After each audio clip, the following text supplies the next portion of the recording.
Baru-baru ini, media sosial digemparkan dengan vonis 6,5 tahun penjara Harvey Muiz, pelaku tindakan korupsi yang diperkirakan merugikan negara sebesar 300 triliun rupiah.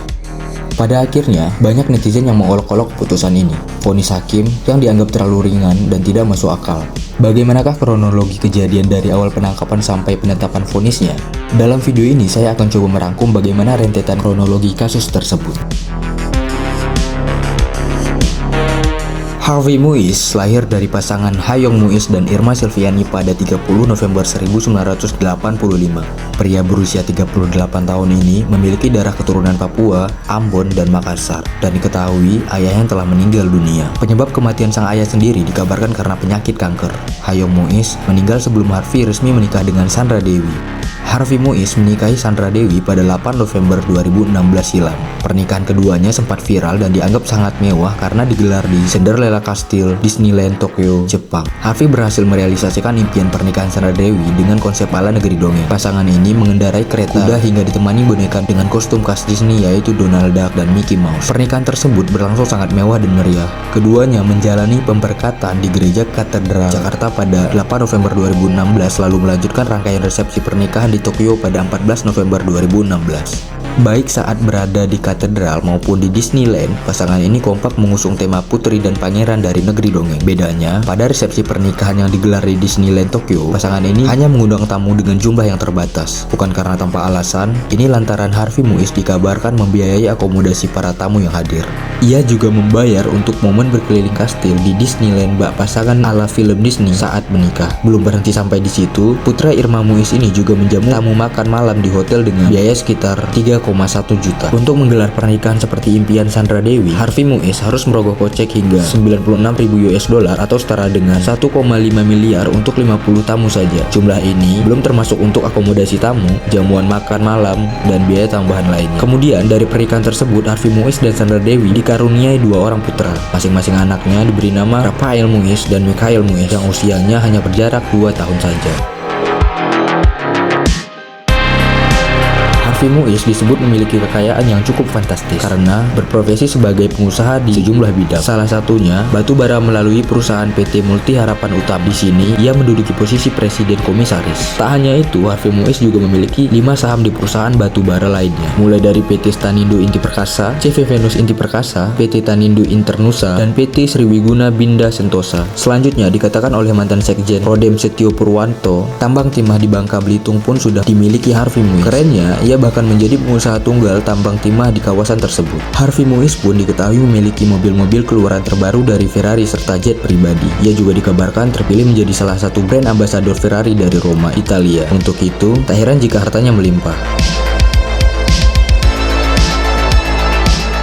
Harvey Muiz ditetapkan oleh Kejaksaan Agung sebagai tersangka korupsi tata niaga timah wilayah izin usaha pertambangan PT Timah Terbuka. Harvey diduga melakukan korupsi dalam waktu 7 tahun dari tahun 2015 hingga tahun 2022. Hal ini menyebabkan kerugian negara sebesar 271 triliun rupiah. Tim penyidik memandang telah cukup alat bukti sehingga mereka meningkatkan statusnya sebagai tersangka. Kronologi penetapan tersangka tersebut bermula saat penyidik melakukan pemeriksaan terhadap 6 saksi. Salah satunya adalah Harvey Muiz. Usai diperiksa sebagai saksi, kemudian Kejaksaan Agung meningkatkan status Harvey sebagai tersangka berdasarkan alat bukti yang telah dimiliki penyidik. Kun tadi menjelaskan peran Harvey Muiz sebagai tersangka ke-16 dalam perkara yang merugikan negara akibat kerusakan lingkungan yang ditimbulkan sebesar 271 triliun. Kun tadi juga melanjutkan, sekitar tahun 2018 sampai tahun 2019, saudara HM menghubungi Direktur Utama PT Timah yaitu saudara MRPT alias RZ dalam rangka mengakomodir kegiatan pertambangan liar di wilayah izin usaha pertambangan PT Timah Terbuka. Setelah dilakukan beberapa kali pertemuan, akhirnya disepakati bahwa kegiatan akomodir pertambangan timah liar tersebut adanya di cover dengan sewa menyewa peralatan prosesing peleburan timah.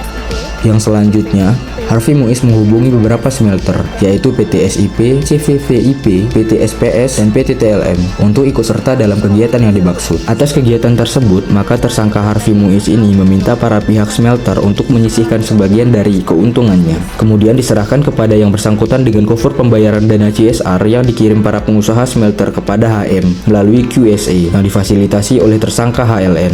Atas perbuatannya, Harvey Muiz disangkakan melanggar pasal 2 ayat 1, pasal 3 junto, pasal 18 Undang-Undang Tindak Pidana Korupsi Junto, pasal 55 ayat 1 KUHP. Total sudah ada 16 orang yang ditetapkan sebagai tersangka oleh Kejaksaan Agung. Berikut adalah 16 tersangka yang ditetapkan oleh Kejaksaan Agung.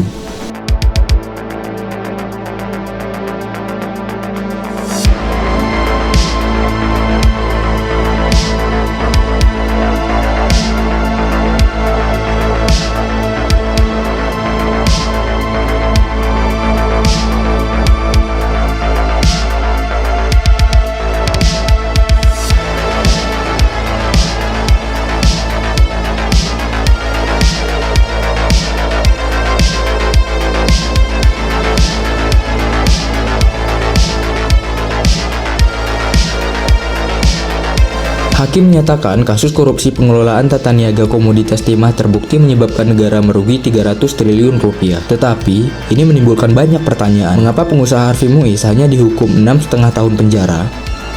Alasan hakim menjatuhkan vonis lebih ringan dari tuntutan jaksa adalah hakim memiliki perbedaan pendapat dengan jaksa. Hakim mengatakan tuntutan 12 tahun jaksa kepada Kejaksaan Agung terlalu berat. Hal ini dinilai karena Harvey Muiz tidak memiliki peran besar di dalam kasus korupsi ini. Majelis hakim mempertimbangkan tuntutan 12 tahun terlalu berat jika dibandingkan dengan kesalahan terdakwa sebagaimana kronologi perkara itu. Hakim mengatakan pertambangan timah di wilayah Bangka Belitung tengah mengupayakan peningkatan produksi timah dan ekspor timah. Hakim juga menyebutkan ada perusahaan smelter swasta di Bangka Belitung yang sedang berusaha meningkatkan produksinya, di mana salah satu smelter swasta itu adalah PT Refine Bangka Tin yang diwakili oleh Harvey. Menurut hakim, Harvey Muiz hanya mewakili PT RBT saat melakukan pertemuan dengan pihak PT Timah. Harvey juga tidak termasuk dalam struktur pengurus PT RBT, baik itu komisaris, direksi, maupun pemegang saham. Oleh karena itu, hakim menerima alasan Harvey yang mengaku hanya membantu temannya, yaitu Direktur Utama PT RBT Suparta, yang juga divonis bersalah dalam kasus ini.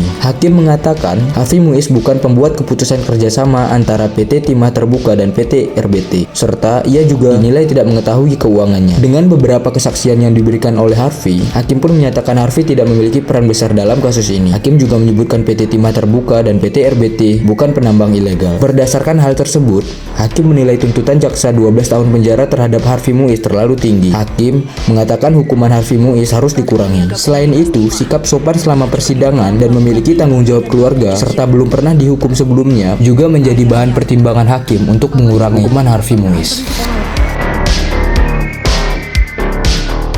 Mengenai kerugian negara 300 triliun rupiah, hakim merinci hitung-hitungan terkait kerugian negara tersebut. Berikut ini hitung-hitungan kerugian negara atas kasus timah. Yang pertama, kerugian negara atas kerjasama penyewaan alat processing pelabuhan timah yang tidak sesuai dengan ketentuan, yaitu sebesar 2,2 triliun rupiah. Yang kedua, kerugian negara atas pembayaran biji timah dari tambang ilegal. Kerugiannya ditaksir mencapai 26,6 triliun rupiah. Dan yang ketiga, kerugian negara atas kerusakan lingkungan akibat tambang timah ilegal, yaitu sebesar 271 triliun rupiah. Total kerugian negara kurang lebih sebesar 300 triliun rupiah.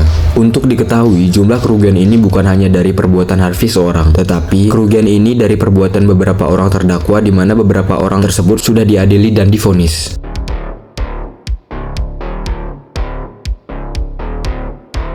Vonis ringan yang dijatuhkan kepada Harvey Muiz terus menjadi bahan diskusi panas di kalangan netizen. Suami dari aktris Sandra Dewi ini dijatuhi hukuman penjara selama 6,5 tahun akibat kasus korupsi pengelolaan tata niaga komoditas timah yang menyebabkan kerugian negara mencapai 300 triliun rupiah. Namun, hukuman tersebut dianggap terlalu ringan dibandingkan besarnya kerugian yang ditimbulkan. Dalam persidangan, jaksa sebenarnya menuntut Harvey dengan hukuman 12 tahun penjara.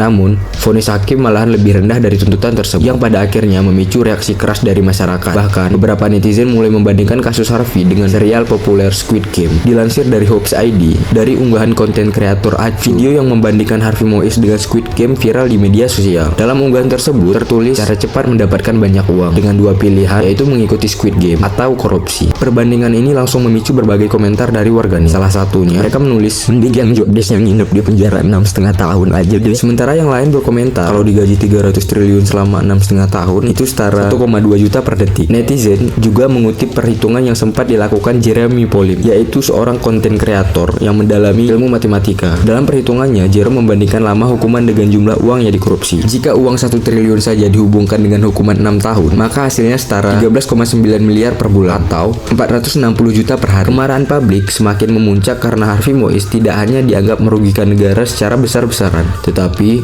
juga tidak menunjukkan rasa bersalah yang signifikan selama persidangan. Reaksi netizen ini menjadi cerminan dari ketidakpuasan masyarakat terhadap hukuman yang tidak sebanding dengan dampak kerugian negara yang terjadi. Kasus ini kembali mengingatkan pentingnya penegakan hukum yang adil, terutama dalam menangani korupsi skala besar. Masyarakat berharap bahwa kedepannya hukuman bagi koruptor bisa memberikan efek jerah yang signifikan. Reaksi ketidakpuasan dengan vonis 6,5 tahun ini juga ditunjukkan oleh Presiden Indonesia yaitu Prabowo Subianto. Hal itu disampaikan Prabowo dalam acara Musrembangnas RPJMN tahun 2025 sampai 2029 di Bappenas. Prabowo tiba-tiba menyinggung hakim yang memvonis ringan terdakwa dengan merugikan negara ratusan triliun. Ia mengungkapkan, agar jelas mengakibatkan kerugian triliunan, ya semua unsurlah.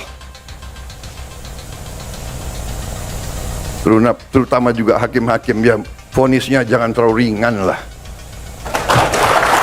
tak hanya Prabowo Subianto, mantan Menteri Koordinator Bidang Politik, Hukum, dan Keamanan yaitu Mahfud MD juga memberikan responnya terhadap vonis 6,5 tahun penjara Harvey Moise. Dalam sebuah wawancara, ia menyampaikan bahwa vonis ini adalah bentuk ketidaklogisan hukum.